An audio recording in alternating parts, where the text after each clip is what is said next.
सहनाववतु सहनौ भुनक्तु सह वीर्यं करवावहै तेजस्विनावधीतमस्तु मा विद्विषावहै। ओम शांति शांति शांति। वैदिक जीवन पद्धति में हम अस्तेय का स्वाध्याय कर रहे थे। पिछली कक्षा में आप में से किसी का कोई प्रश्न हो तो आप पूछ सकते हैं।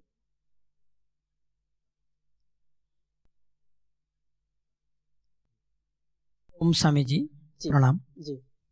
जैसे पिछली कक्षा में जो श्लोक था, ये ब्राह्मण लोग संतुष्ट नहीं होना चाहिए और संतुष्ट होना चाहिए, असंतुष्ट नहीं होना चाहिए। राजा भी संतुष्ट यदि हो जाता है तो नष्ट होता है जी। तो कभी कभी क्या होता है ना, जो प्रोग्राम होता है ब्राह्मण लोग को बुलाते हैं, लाखों रुपया पेंडल में खाना में खर्च करते हैं, ब्राह्मण को 50 रुपया देते हैं, तो फिर उनका परिवार चलेगा कैसे? कि राजा यदि जो कोष के लिए जो आपका जो कृषक से जो पैसा लेता है, यदि उसमें संतुष्टि नहीं होगा तो फिर तो मारा जाएगा कृषक। जो यदि ज्यादा टैक्स लगाएगा तो फिर वो तो मारा जाएगा। या यदि गणिका अपना गृह क्षेत्र में यदि लज्जा नहीं करेगा तो उसका व्यापार ठीक चलेगा, लेकिन बाहर में भी यदि लज्जा मेंटेन नहीं करेगा तो फिर तो उसका कुप्रभाव दूसरे जो ऊपर पड़ेगा। बाकी लास्ट वाला तो कुलंगना तो जो बधू है वो तो लज्जा सहित मेंटेन करना चाहिए। बाकी ये तीनों बारे में समझ में थोड़ा नहीं आया, तो तीनों में समझ में नहीं आया। जो बात आप कह रहे हैं वो भी ठीक है कि यदि हम द्विज से कोई कार्य करवाते हैं, उससे कोई अनुष्ठान करवाते हैं, हम ऐसे भोगों में और बाहर के चकाचौंध में लाखों रुपए खर्च कर देते हैं, परंतु दक्षिणा उसको ठीक देते नहीं। दोनों स्थितियां होती हैं। कभी कभी दक्षिणा भी ठीक मिलता है, वो भी तब भी संतुष्ट नहीं होते कि और दक्षिणा दीजिए। जहां पर जो ब्राह्मण है वो संतुष्ट होता है, तो जो यजमान होता है वह कंजूसी करता है। तो संतुलित जीवन हो। यदि यजमान धनाढ्य है तो उसी के अनुरूप उसको दक्षिणा भी मिलनी चाहिए, उसको दान देना चाहिए उसी प्रकार से। और यदि वह अधिक लालच करता है ब्राह्मण कि दक्षिणा भी दीजिए, वस्त्र भी दीजिए, भोजन भी दीजिए, गाय भी दीजिए, सोना भी दीजिए, अनेक प्रकार से वह दान मांगता है स्वयं, और कितना भी दे दिया फिर भी यदि उससे संतुष्ट नहीं होता है व्यक्ति, तो भी उस व्यक्ति का कभी हित नहीं हो सकता है। तो चाहे ब्राह्मण के रूप में हो, चाहे यजमान के रूप में हो, यदि यजमान समर्थ है तो उसको इतना दान तो जरूर देना चाहिए जिससे उसकी संतुष्टि हो। और वह ब्राह्मण इस बात पर हमेशा अटल और जो है श्रद्धा पूर्वक विश्वास करे कि जो कुछ भी मुझको संतुष्टि पूर्वक मिलता है, जो भी यजमान दे वो प्रसन्नता पूर्वक दे, उसी में मेरी संतुष्टि है। यदि मेरे कहे के अनुसार वह दान दे दिया, उसने दक्षिणा दे दिया, लेकिन मन में वह संतुष्ट नहीं है, यजमान को कष्ट हो रहा है, तो ऐसा दान लेने वाला ब्राह्मण भी नष्ट हो जाएगा। दोनों प्रकार से इस बात को समझना चाहिए। दूसरी बात जो आपने कही कि जो महीपति है, यदि महीपति संतुष्ट हो गया, अर्थात वह संतुष्ट ना हो और कर लेता रहे तो किसान परेशान हो जाएगा। ऐसा नहीं, वहां पर भी इस बात का ध्यान रखना चाहिए कि राज्य की अर्थात राष्ट्र की समृद्धि के लिए चाहे किसान हो, चाहे व्यापारी हो, चाहे कोई भी नागरिक हो, उसको राष्ट्र हित में कर जरूर देना चाहिए। और राजा का ये कर्तव्य होना चाहिए कि उस कर को इतना ले कि जिससे जो है राज्य के नागरिक परेशान ना हो, उन पर अतिरिक्त लोड ना पड़े, उनको जो है दुहने का कार्य ना करे, अर्थात उनके शोषण का कार्य ना करे, इतना ले कि उनका पोषण चलता रहे और राष्ट्र का भी पोषण चलता रहे। ये स्थिति होनी चाहिए। ऐसा नहीं कि अपना जो है दूसरों के इससे इतना कर लिया, इतना जो है कर लिया कि कर देने वाला बेचारा कर्जदार हो गया और वह परेशान हो गया, हताश निराश हो गया। ऐसा नहीं कि वह दूसरों से पैसा ऐंठे और अपनी हवेली खड़ी करे, अपने महल खड़े करे, और किसान हो या व्यापारी हो या जो भी राष्ट्र के राज्य के नागरिक हैं वो परेशान होते रहे। ऐसा भाव नहीं होना चाहिए। एक बात आती है, आज के स्थिति में आप ऐसा देख सकते हैं, और बीच में भी कई ऐसे राजा हुए जो प्रजा का खून चूस चूस करके उन्होंने शासन किया। ऐसे राजा भी नष्ट हो जाते हैं।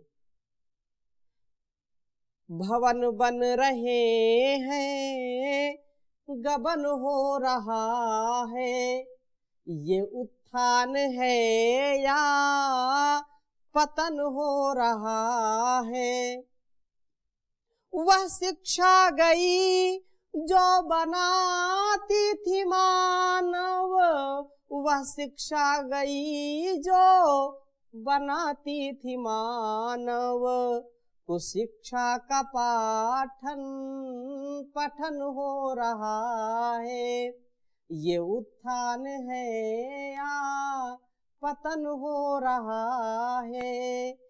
करो त्याग तुम हम भरे जेब अपनी, करो त्याग तुम हम भरे जेब अपनी, ये जनहित का कैसा दमन हो रहा है, ये उत्थान है या पतन हो रहा है। तो दुनिया का ये दस्तूर है कि यदि किसी मजबूर को परेशान किया, किसी मजबूर का यदि हमने खून चूसने का प्रयास किया, तो कभी भी हम सुखपूर्वक नहीं रह सकते हैं। हमारा वैभव नष्ट होगा ही होगा। हमारी जो इच्छाएं हैं वो कभी पूरी नहीं हो सकती हैं। इसलिए हमको इस भाव में हमको जीना चाहिए, संतुष्टि के भाव में, संतुलन के भाव में, समरसता के भाव में, परस्परता के भाव में अपने जीवन को सदा अग्रसर करना चाहिए। और जो दो बातें हैं वो भी जो है आपने समझ ही ली हैं, उसमें ज्यादा कुछ कहने की आवश्यकता नहीं है। बात समझ में आ गई जी? ओम स्वामी जी। जी, मैंने सुनते आ रहा था कि संतोष होना ही परम सुखम है। जी, संतोषम परम सुखम। जी, संतुष्ट यदि हम हो सकते हैं तो सुख भी प्राप्त कर सकते हैं। लेकिन आज हमने सुन लिया कि असंतुष्ट भी ये सुख के जीवन में एक कारण है, असंतुष्ट भी होना चाहिए। इसका भाव मैंने अच्छी तरह से नहीं समझा कि आपने इसको व्याख्या विस्तृत रूप से कर दीजिए। असंतुष्टि को मतलब असंतुष्ट राजा नष्टा, मतलब असंतुष्ट की बात कर रहे हैं या संतुष्ट की बात कर रहे हैं? अपने प्रश्न को फिर से एक बार बताइए। जी, जीवन में संतुष्ट और असंतुष्ट दोनों आवश्यक है। जी, हाँ, इस विषय को विस्तृत रूप से चाहिए हमको। संतुष्टि भी आवश्यक है, असंतुष्टि भी आवश्यक है। इसको स्पष्ट करिए। है असंतोष कहाँ पर आवश्यक है? यदि आपने संतोष कर लिया तो कहीं आपको दुख उठाना पड़ेगा। जैसे उदाहरण आया था कि संतुष्टा जो महीपति है वो नष्ट हो जाता है और संतुष्ट का तात्पर्य यहाँ पर इतना आप समझिए कि जो कुछ भी पाया उसमें ही संतोष कर लेना, या जो कुछ चल रहा है चलने दो, बस ठीक है, ऐसा ही चलेगा, अच्छा है।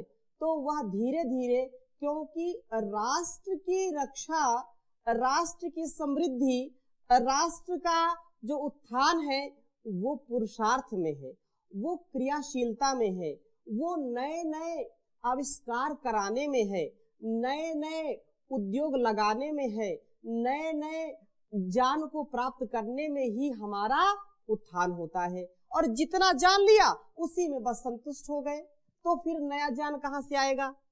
जितना जो कुछ है बस उतने में ही स्थिर रहे, संतुष्ट हो गए, तो फिर जो जनसंख्या बढ़ रही है अथवा जो विकास कार्य है वो वैसे के वैसे रहेंगे। एक बार जैसे सड़क बन गई, एक बार कोई कुआं या नहर खोद गई, बस वैसे पड़ा रहने दो, बस ठीक है। तो नहर तो खुद गई, लेकिन नहर को बीच बीच साफ भी तो करना है, उसकी क्रियाशीलता बनी रहे, राजा अकर्मण्य ना हो जाए। ऐसा नहीं कि एक बार सब कुछ कर दिया और बस संतुष्ट हो गए, ऐसा नहीं। ऐसा जो राजा करता है तो वो समझो कि नष्ट हो जाता है। क्यों नष्ट हो जाता है? क्योंकि विकास कार्य वहीं पर ठप हो गया, वहीं पर रुक गया, तो फिर राज्य कभी उन्नति नहीं कर सकता है, ये अभिप्राय है। इसलिए संतुष्ट राजा नष्ट हो जाता है। अब संतुष्ट विद्यार्थी भी कैसे नष्ट होता है? इसको सकारात्मक भाव में लीजिए, इसको नेगेटिव नहीं। जैसे कोई व्यक्ति एक जो है 2 श्लोक याद करता है और बोल ठीक है 2 श्लोक याद हो गए, पर्याप्त है इतना।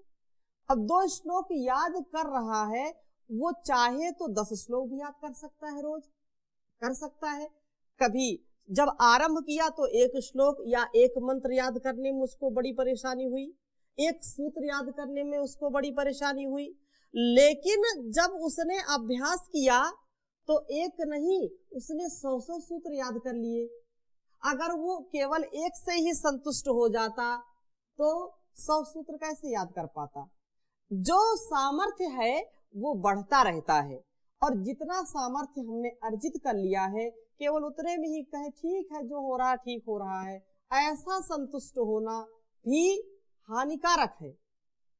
इसलिए कहा असंतुष्टि और संतुष्टि ज्ञान के ऊपर निर्भर करती है।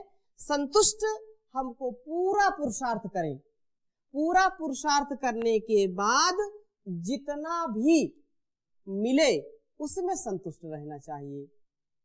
जितना ज्ञान एक बार प्राप्त कर लिया उतने में ही सीमित ना रहे, और भी ज्ञान, नए नए ज्ञान, नई नई कलाएं सीखने का हमको प्रयास करना चाहिए। आपने अभी तक जो भी जीवन में सीखा उससे क्या संतुष्ट हैं? आपकी इच्छा है कि नहीं कुछ और सीखने की? क्यों? यदि आप संतुष्ट हो जाते तो वहीं पर रुक जाते। कुछ सीखने के लिए, कुछ करने के लिए तो यहाँ आए हैं, तो ये यदि संतुष्ट हो जाते तो यहाँ कैसे आ पाते? इसलिए संतुष्टि और असंतुष्टि दोनों स्थितियों में हमको जो है विचार करना चाहिए कि कहां पर हमको संतुष्ट होना है और कहां पर असंतुष्ट होना है। असंतुष्ट का तात्पर्य ऐसा भी मत लेना कि जो कुछ भी मैंने पाया वो तो बिल्कुल कुछ ही नहीं, और चाहिए और चाहिए और चाहिए। लालच की दृष्टि से नहीं, ज्ञान की दृष्टि से, विवेक की दृष्टि से उसको धीरे धीरे धीरे धीरे धीरे धीरे बढ़ाते रहना, अपने शारीरिक बल को बढ़ाते रहना। अभी आप कितने दंड लगाते हैं? 150 लगाते हैं, 100 दंड लगाते हैं, लेकिन जब आरंभ किया होगा तो 100 तो नहीं लगाए होंगे पहले दिन। धीरे धीरे आरंभ किया, धीरे धीरे बढ़ाया, और इन 100 दंडों से आप 1000 दंड भी लगा सकते हैं पुरुषार्थ से। तो ऐसा इसका भाव है कि असंतुष्ट व्यक्ति भी नष्ट हो सकता है और संतुष्ट व्यक्ति भी नष्ट हो सकता है, लेकिन संतुष्ट और असंतुष्ट हमको विवेक के अनुसार, देश काल परिस्थिति के अनुसार विवेक पूर्वक विचार करके उनको समझ करके आचरण में लाना चाहिए। ठीक है, आगे चले। तो जीवन में जो अस्तेय का भाव है, अस्तेय का भाव हमारी महानता के लिए है। हम महान बने, हम स्वयं प्रकाशित हो, हम दीप बन करके इतना प्रकाश करें कि दुनिया में अंधेरा कहीं न रहे। हम एक बीज हैं और बीज से हम वृक्ष बने, जिससे दुनिया को सुख शांति की छां मिले। ऐसे जान के और ऐसे शुभ कर्मों के फल हमारे में लगे कि हम दुनिया के लिए अनुकरण और अनुसरण करने के योग्य बन जाएं। ऐसा बने कि हम जो कुछ बोले वो मंत्र बन जाए, जिधर जाए जहां जाए वो लक्ष्य बन जाए। ऐसा जीवन कब बनेगा? जब हम अपने जीवन में अहिंसा, सत्य, अस्तेय का पालन करेंगे। हमारे जीवन में चोरी का भाव नहीं रहे, हमारी दृष्टि में लोलुपता का भाव न रहे, हमारे व्यवहार में लालच का भाव न रहे, वो सर्वथा उसका ह्रास हो जाए, सर्वथा ये वासना का शमन हो जाए, ये वासना नष्ट हो जाए। और अब जब हम इस स्थिति में पहुंचेंगे तो हमारे जीवन में योग घटित होगा। हमारी वाणी, हमारा व्यवहार, हमारा प्रत्येक संस्कार दूसरों को प्रभावित करेगा, प्रकाशित करेगा और सबको सुख और शांति प्रदान करेगा। बहुत ही अच्छी बात यहाँ पर कही कि अस्तेय का जो भाव है उसको यहाँ प्रकट कर रहे हैं।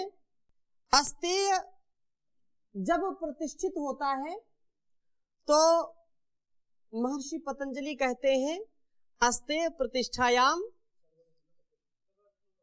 सर्वरत्नोपस्थानम। जब अहिंसा, सत्य, अस्तेय, अस्तेय का यदि भाव आपके अंदर है, अस्तेय वृत्ति के पूर्ण अभ्यास हो जाने पर साधक के पास सब रत्नों की उपस्थिति हो जाती है। सब प्रकार के अर्थात संपूर्ण दिशाओं से उत्तम उत्तम पदार्थ उसे प्राप्त होने लगते हैं। चोरी का भाव जाते ही सब कुछ अपना हो जाता है। और यह भाव जब हमारे अंदर प्रतिष्ठित होता है तो संसार में जो कुछ भी हमको नजर आता है वो अपना ही नजर आता है, क्योंकि आसक्ति नहीं रहती है। और इस बात का भी हमको संतोष होता है कि यह सब कुछ उस परमात्मा के द्वारा दिया गया है। ये भाव समाप्त हो जाता है, क्योंकि अयम निजः परो वेत्ति गणना लघु चेतसाम उदार चरिता नाम तू वसुधैव कुटुंबकम। जिसकी तुच्छ सोच है, जिसकी सोच बहुत छोटी है, जो संकुचित सोच वाला है, संकीर्ण सोच वाला है, वो तो कहता है ये मेरा है, ये तेरा है। परंतु जो उदार चरिता नाम, जो उदार चरित वाले हैं, जिनके अंदर व्यष्टि से समष्टि का कल्याण छिपा है, जो आत्म कल्याण से राष्ट्र कल्याण के राह पर चलते हैं, उनके लिए तो यह पूरी वसुधा ही क्या है? कुटुंब है। उनके लिए परिवार का काम करता है ये सारा संसार। तो सारे संसार में जब परिवार वाला भाव आता है तो प्यार बढ़ता है। इस परिवार में कभी भी लोभ और लालच की, कभी भी द्वेष की, कभी भी ईर्ष्या की, क्रोध की भावना नहीं उत्पन्न होती है, क्योंकि उसमें सब में प्यार ही नजर आता है। सबके प्रति अधिकार, सबके प्रति सत्कार, सबके प्रति उद्धार का भाव होता है कि यह सारा संसार, सारे प्राणी सब एक हैं। आत्मत सर्वभूतेषु की ये भावना उत्पन्न होती है। और यस्तु सर्वाणि भूतानि आत्मन्यवानु पश्यति सर्वभूतेषु चात्मानं ततो न जुगुप्सते, जो सभी भूतों में, सभी प्राणियों में जो है, सभी प्राणियों को उस परमात्मा में देखता है अथवा अपने स्वरूप में देखता है तथा अपने को सबके स्वरूप में देखता है, उस परमात्मा के स्वरूप में सबको देखता है, तो वह कभी भी किसी से ईर्ष्या द्वेष नहीं करता है, कभी भी छल कपट चोरी का भाव उसके अंदर नहीं आता है। और सर्वदिक स्थानी अस्त्योपतिष्ठन्ते रत्नानि, कह रहे हैं कि जब अस्तेय अपनी वृत्ति के पूर्ण हो जाने पर साधक के पास सब रत्नों की जो है उपस्थिति हो जाती है, ऐसा भाव यह जब हमारे अंदर प्रतिष्ठित होगा तो निसंदेह हमारे अंदर की जो तृष्णा है वो तृष्णा नष्ट हो जाएगी। ये भोग की जो भावना है वह योग की भावना में बदल जाएगी, क्योंकि भोग भोगते भोगते हम कभी छकते नहीं हैं। भोग भोगेंगे आसक्ति पूर्वक तो रोग होंगे, भोगे और रोग भयम, भोगा न भुगता वयमेव भुगता। ऐसा जब हम विवेक पूर्वक व्यवहार करेंगे तो वो भोग उपभोग में बदलता है। उपभोग का तात्पर्य ये है कि मर्यादित जो भी चीजें हैं उनको हम मर्यादित, और जितना मेरा अधिकार है, जितना मैंने पुरुषार्थ किया है, जितना मैंने अपने बाहुबल से पुरुषार्थ करके अर्जित किया है वही मेरा है, उसी में मेरा अधिकार है। अनधिकार चेष्टा न करना, ये सबसे बड़ी बात है। अनधिकार रूप से जब हम चेष्टा करते हैं तो वही चोरी का भाव कहलाता है।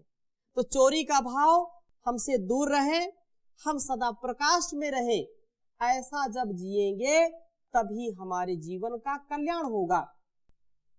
और धन दौलत किसके लिए कमाते हैं, किस लिए कमाते हैं?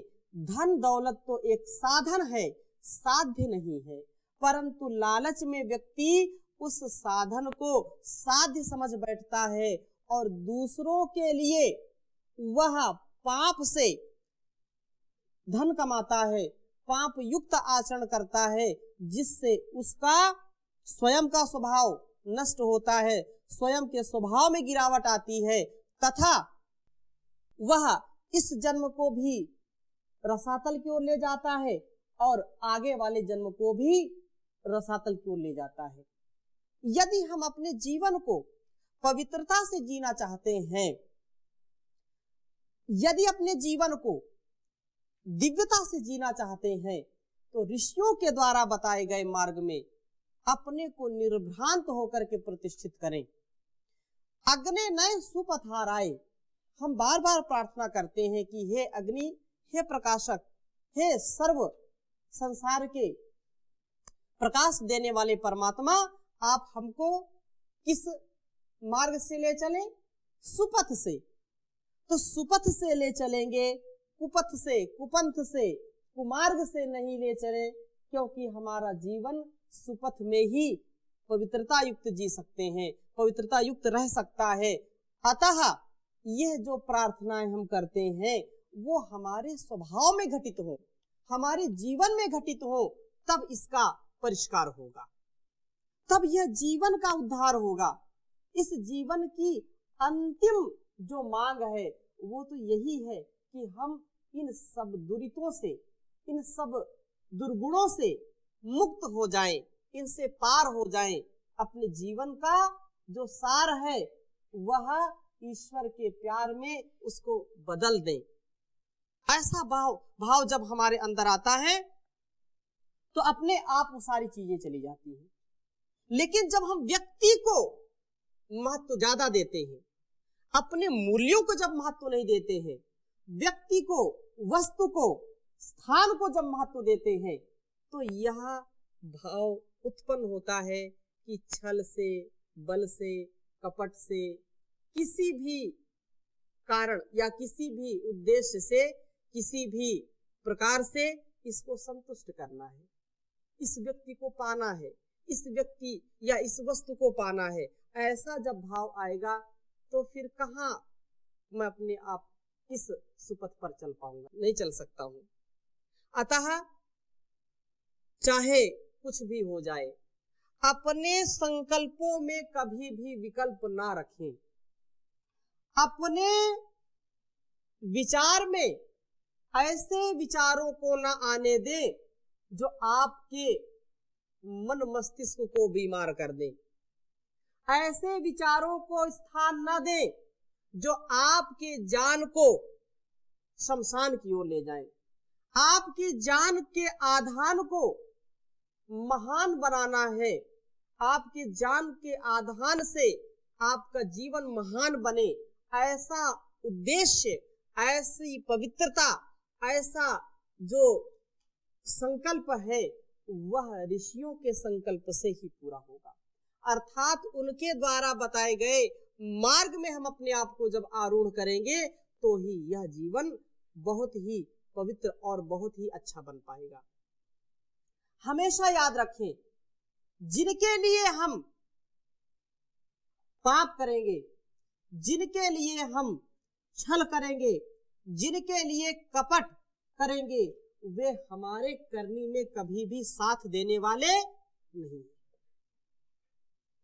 इसलिए अपने कर्तव्य को करें निर्भर होकर के, निर्भ्रांत होकर के। जितना जितना आप कर सकते हैं उतना उतना आप पवित्रता से जीवन को जिए। इसी में जीवन का और इस जगत का कल्याण है। हमारा सोचना, हमारा बोलना, हमारा करना, ये सब कुछ प्रभावित करता है हमको, और हमारे द्वारा किए गए मनसा वाचा कर्मणा जो भी व्यवहार हैं इस पूरी समष्टि को भी प्रभावित करते हैं। हमारे स्वभाव के अंदर ऐसा कोई भी अवगुण ना आए जिससे हमारा इतिहास खराब हो। ऐसी कोई लालच की भावना ना आए जिससे लोग कह सके अरे ये तो लालची है। ऐसा कोई चोरी का भाव ना आए कि कभी वो कर दे रही तो चोरी का भाव इसके अंदर रहता है, ये तो चोर है। एक बार किसी ने इस मोहर को लगा दिया तो उस मोहर को मिटने वाला कोई होता नहीं है। इसलिए एक बार भी यह भाव नहीं मन में आना चाहिए। माता पिता गुरु आचार्यों से जो भी हम सद्ज्ञान प्राप्त करते हैं उस ज्ञान के सहारे हम इस भवसागर को पार कर सकते हैं, और ऐसा हम सबको बनना है। इस उद्देश्य को हमको धारण करना है। तो इस कक्षा के अंत में यही शुभकामनाएं हैं कि हम अस्तेय युक्त जीवन जिए। हमारे अंदर किसी के भी वस्तु का, किसी व्यक्ति का, किसी स्थान का लेश मात्र अनधिकार रूप से कोई भी तृष्णा, लालच या चोरी का भाव न आए। सदा सर्वदा सर्वत्र पवित्रता युक्त जीवन जी सके, ऐसी शुभकामनाओं के साथ आज की कक्षा को यही विराम देंगे। ओम शांति शांति शांति।